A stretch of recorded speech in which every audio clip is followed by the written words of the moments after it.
listening to The Donor Doctor Show, where your host, James Newberry, will help you improve the health of your fundraising. Now over to James. Hello, this is The Donor Doctor, and I'm with Stephen Godbout. He is a top freelance copywriter, worked for many agencies and for a variety of clients, everything from Amnesty International to American Legion and DNC to HRC, a lot of animal and advocacy groups as well. Welcome, Stephen. Thank you. Now, I did go on your Facebook page, and I found out you went to Springbrook High School in Silver Spring, Maryland. Is that correct? I did. Yes, the Blue Devils. And my son's first high school basketball game was against Springbrook, and they were very good. They won a couple state championships. Yeah. Yeah, and I remember they got a good sports program. I remember he was the backup center, so they were doing a scrimmage, and the guy out jumped him by a foot. But he was playing. I saw him later play at college. So anyway, well, that's very good. Now, tell me a little bit about your background. After Springbrook, I went to school for communications, and then I was a DJ for a while. I was on radio, but I also did clubs and parties, and then I got into videos. Actually worked for a company that rented teleprompters out, so I would go along to work the equipment. And I did that throughout the 90s, so everybody who was on television in the 90s, I probably worked with them. Then after I left that job, I answered a ad in the Washington Blade that said, "No experience necessary, we'll train." And by that time, I'd actually written 2 manuscripts and some op-ed articles, but no formal fundraising training. And so I answered that ad and got an interview with Greg Adams, and it went off from there. That's a big agency. I know they win a lot of awards. Yeah, they have in the past. They haven't got focused on that so much these days. But I used to help them win those awards. Now, you like to write, but there's a difference between being able to write well and market well. Would you agree? Oh, very much so. Very much so. The difference. I mean, as I said, I'd written manuscripts that would have sold academically, but what I learned, especially from Greg, and the great thing about that agency, they used to have a great training program, and Greg is a very good teacher. So you learn the nuances of how to speak to different audiences and what it is you're marketing. There's quite a huge difference. Other than Greg Adams, is there somebody that was like a mentor to you? Greg was the biggest one as far as writing goes. There's been other people. There's this guy, Dr. Leichman, who's been a big spiritual mentor, which ironically actually comes through in my writing too. He used to be a surgeon, and then he became a Methodist minister, and he's written quite a bit of books. And they help me unleash creative energies from the inside. Neat. And on a spiritual level. It's very interesting. Not many people would think, marketing and spirituality can be connected, but they everything can be. I was commenting with my friend Stuart the other day. We were looking at a piece of copy, and he said it didn't have much soul. You sometimes feel the passion for a copy. That's why it helps to believe in what you're doing. I think, like an actor, you could probably do many different roles, but you have to get into it. You know what I mean? You have to really. Yeah, if you believe what you're writing, it comes out much better. I mean, you can tell. I think that's what my clients like about my writing is, especially if I'm in storytelling. The passion comes through. Yeah, storytelling, that's real important. A lot of people don't see that. Can you talk a little bit about why that's so important? Storytelling, well, first of all, people give to people. So, you can list as many statistics as you want, but that's speaking to the brain. And people generally, if you're speaking to their brain is also thinking, well, I've got a mortgage coming up, I got other payments I need to do, and they're not thinking about writing a check to a charity organization. But stories talk to the heart, and that's where people start to open up their checkbooks when they feel moved, and when their feelings are touched. So that's a very important thing. And people give to people; they don't give to organizations. They don't give to statistics. Yeah, I think you said three things I really agree, and I've tested. Stories talk to your heart. People give to people. I know that because sometimes, even if it's from an institution, if you substitute the letterhead and make it more from that person, it does better. Oh yeah. And statistics, stories beat statistics. I'd agree with all three of those things. Yeah,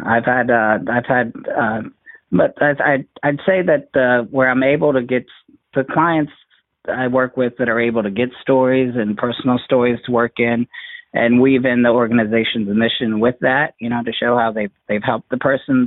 Those tend to do the best. I've actually had some organizations that are research oriented, and they found me through seeing copies that I had written these really passionate stories, and they would want me to create a passionate story without giving me any stories to write. Right. And they want me to create something. Yeah, they want me to make research passionate, and that's a difficult thing to do. And if they would have given me stories, that research obviously in the long run helps people. So some organizations do that very well, others don't. I went on your LinkedIn page, and you had a package that I really liked. It was the Sonny the Bear mailing from the Humane Society Wildlife Trust. Yeah. And of course you have the story, and we know Cecil the Lion was the top Care To petition. So people care about stories about the suffering of one or a few. But you had something else that a lot of people get stories. I mean, if you don't have stories, you're not going to remain in this business that long. But you also had a insert there that I thought had great credibility. You remember what I'm talking about? It was like 2 pages worth of investigations. It really made me think. You talked about like bald eagle being abused in Washington. Oh, the poaching, the poachers. Yeah. I mean, it really convinced me. You already got my heart with Sonny. And it was interesting. You also had kind of like your original, and then I guess with the changes they made, I found that fascinating. Is that right? Yeah. Well, that's one of the things as a writer. Sometimes what I write doesn't necessarily show up in the donor's door. I've been there too. It goes through the editing process quite a bit. And yeah, the supporting material that you can include, and they happen to have a lot of poaching cases that they were working on, which is quite a problem around the country. So that's very good to include. And some of them are just brutal. They're just the things that there was cases of people taking snowmobiles and running down deers and just cruelty to animal. People don't like cruelty to animals at all. No. Most people. Well, your market, the people likely to give. Yeah. I know a lot of people who listen to the show are aspiring copywriters, people that most interested in podcasts are younger, of course. What's it like to be a freelancer? Well, it's very exciting. It's interesting. You have to have a lot of faith because I don't create any contracts with my clients, so it's they use me when they need me. And what sells me is my copy. I mean, they see my copy and they like it, or by using me on a particular client, then they're having success with it. But you're not always busy. If you don't have a steady paycheck at the end of the week or the month, and so it's good in that sense, in that you have time to do other things. Yes, a lot of free time sometimes. but also it's scary because you don't know where the next job's coming from or when when your clients are going to call you up. And every once in a while I go through periods where I'm like, oh God, I'm going to have to get a real job. And I don't know if I can do that again. Mm-hmm. I understand. But just then the work comes in, and if you stick with it and go to networking opportunities, take advantage of any networking opportunities, conferences and lunch and learns that the DMAW does, and make sure you're staying in touch with people. I was fortunate to work for a large agency, so I know a lot of people in the industry, right, and they know me too. Do you work mostly for agencies, or do you work directly with the nonprofit more? I do both. I have agency clients that will use me on different clients that they have, and then I have a few people that I work directly with the development director at organizations. Do you do mostly prospect, or do you do some house as well? Most of what I do is in-house, appeals, renewals, newsletters. I do the occasional prospect. Okay. But for the most part, I do a lot of in-house work. I see. Now, one of the things I was wondering, do you ever get writer's block? Oh, God, yes. That's good to know. It comes with the territory. It's one thing to be writing for fun, and you can write anytime you want, or to have that long book project that you're constantly working on. But when you got a deadline and you got to turn that blank blank page into something by tomorrow or 2 days from today, you got to get it done. So you have to tackle it. You have to start doing things. One of the things I do is I just start writing, and just start writing anything, and eventually the thoughts start to flow. And that works. Yeah. Yeah. Another thing I do is I read as much as I can on the subject. I mean, even if it's on the peripheral, I read as much as I can. I cram as much information into my mind as I can. Then I take notes on it and basically become a mini expert. And that process alone usually brings out what the letter needs to be. Interesting. I also looked on your LinkedIn page. There was talk about segmentation. And generally when we talk about segmentation, most nonprofits are thinking how you might treat your higher dollar donors different than, like your $500 donor different than your $25 donor.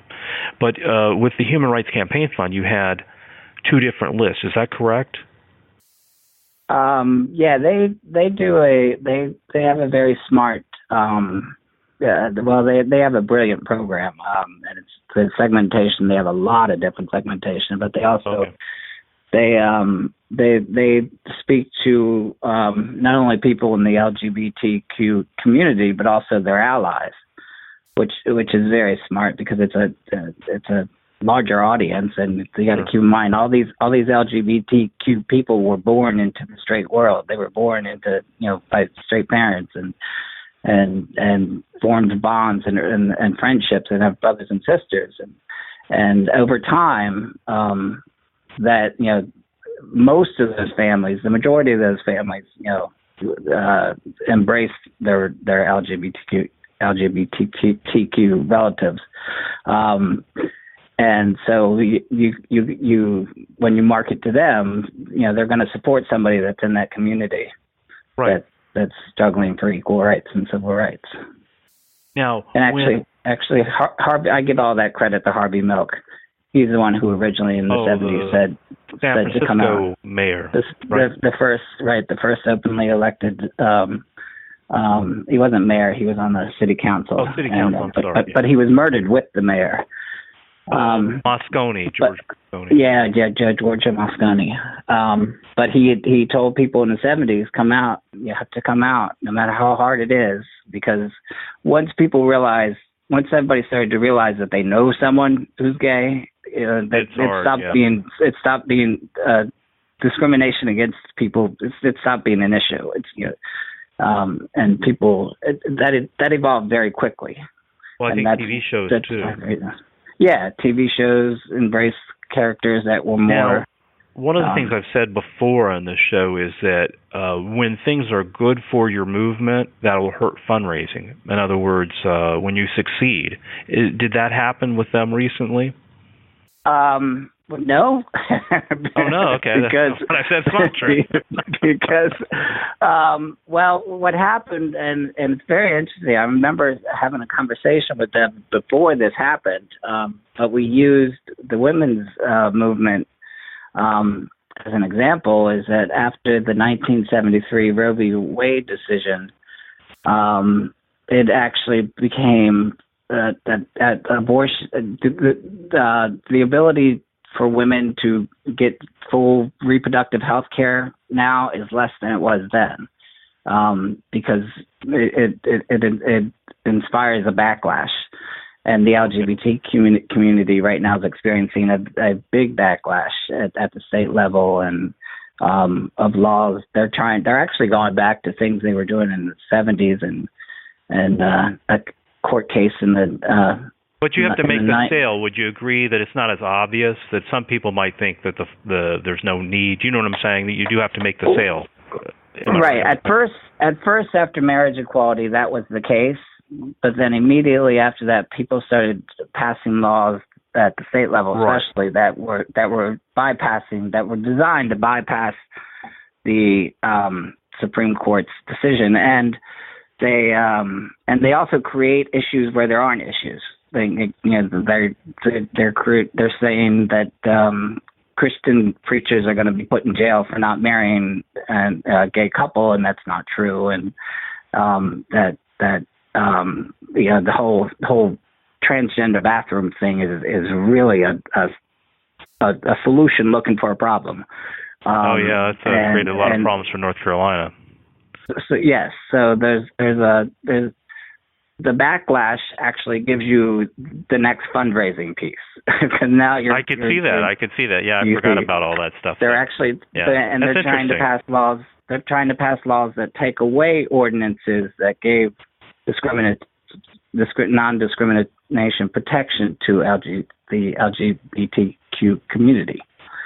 So there's a whole lot of things going on where it's not anytime any social organization gets a victory, there's a backlash. Always a fight. Sure. There's something going on. And there's enough on either side right now that they're feeding each other. Right. Sometimes I interviewed somebody. They said that the other side got their picture with them, saying, "Oh, you're helping us raise a lot of money." Yeah, exactly. Each side. Let me ask you this: for many groups, donor retention rates are dropping. What are your thoughts on that? How do you talked a lot about house files? What's your approach about getting that second gift? A lot of people can get that first, and they have a hard time getting that second and third gift. Well, the second gift is really got so important, and a lot of organizations don't understand that. There are some organizations that I'm working with directly that they don't have the staff, they don't have they don't put the time, they don't understand the time that they have to put into once they send an acquisition out to get the caging done and to get the thank you letter out there right away. They don't understand the concept of how important that is to get the thank you out there and get the second ask to bond that person to your organization. And one of the things that we're also in the area in an era of bombardment. People are bombarded. They just get so much mail. They get so many requests, so much email. It's hard to stand out. So it's important to try and get your letters to stand out, and obviously in your subject line to stand out. And once you get a donor, to keep the donor, because it's much more expensive acquiring them than it is. A lot of organizations aren't paying attention to attrition. So it's so important to cultivate the donor. We need to talk to our donors more like they're people rather than ATM. I agree with that. And, I think a lot of people are asking way too much and not spending enough time on cultivation and really making the donor feel like they're part of the organization. It seems to me a lot of emails that some groups, all they do is ask for funds. They never give much value. Have you seen that? Absolutely. So it's very important. And email, it's so easy to do too. To throw in. So many organizations have videos to put in. Right. I think World Wildlife Federation did one recently. Was really good. They send out. It was probably one of their major donors, but he was an amateur photographer, and so they sent out a video of his trip to Africa. And it was very interesting. It's beautiful to watch. And that's not just going to help the email; that will help their direct mail too, wouldn't you say? That you've. Yeah, definitely.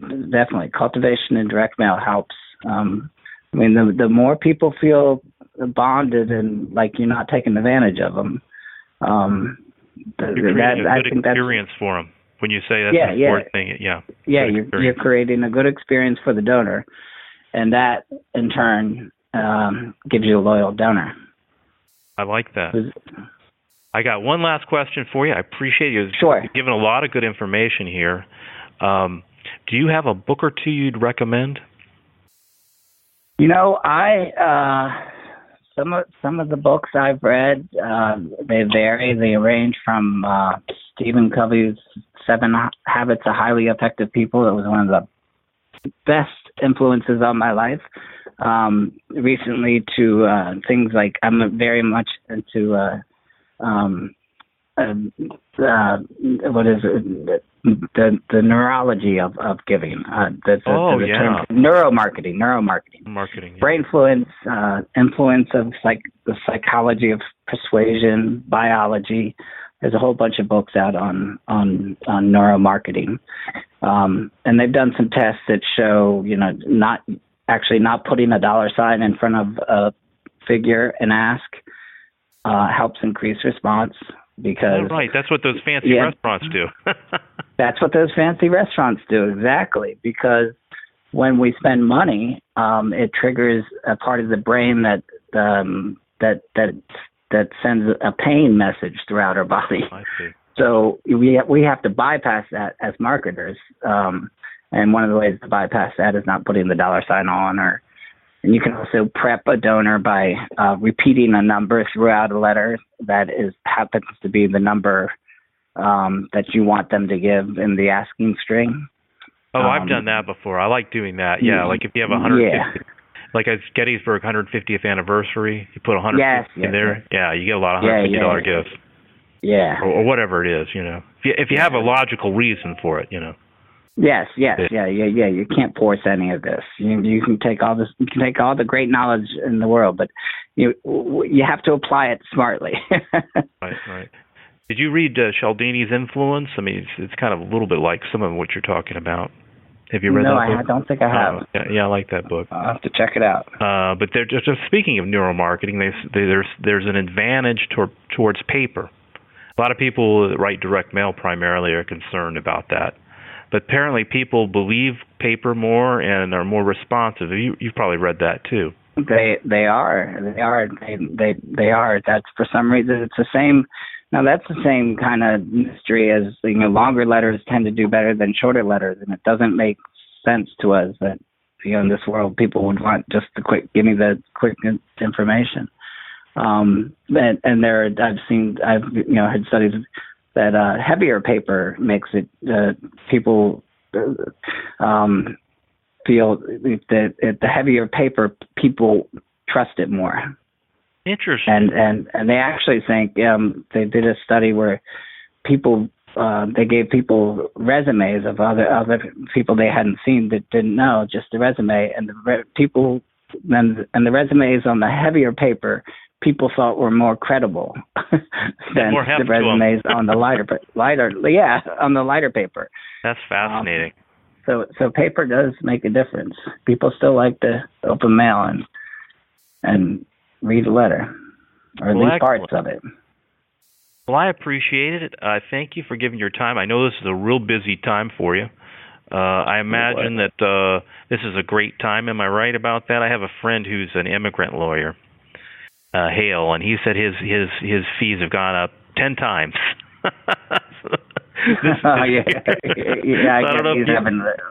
He's having a lot of clients right now. Yes, he is. So I don't know if your work's got up 10 times, but anyway, there's always a silver lining with all sorts of things. With everything that happens, yes. Right. Well, I appreciate you being a guest. I think you've taught me a few things here. I've heard about the $. I haven't really thought about the heavier paper. I do that a little bit more, like with museums and stuff like that, more of a high end. I never thought about that. So you have a lot of things that are interesting here. I like your talk about storytelling the most, probably, and the putting your soul in spiritual. I agree with that, even for things that you wouldn't think like that. I think that's a good idea. Yeah. Well, very good. You can tell when the person writing something believes in it and doesn't believe in it. Yes, you can. And sometimes I was reading Joan Throckmorton, and she was talking about how sometimes somebody can be technically correct. They can have the right technique. They can have the language, but it just doesn't have any passion. It's just right. And you read it and you can't say it's bad, but it's not really good, and that's not moving you. It's not moving you exactly. So anyway, thank you for your time.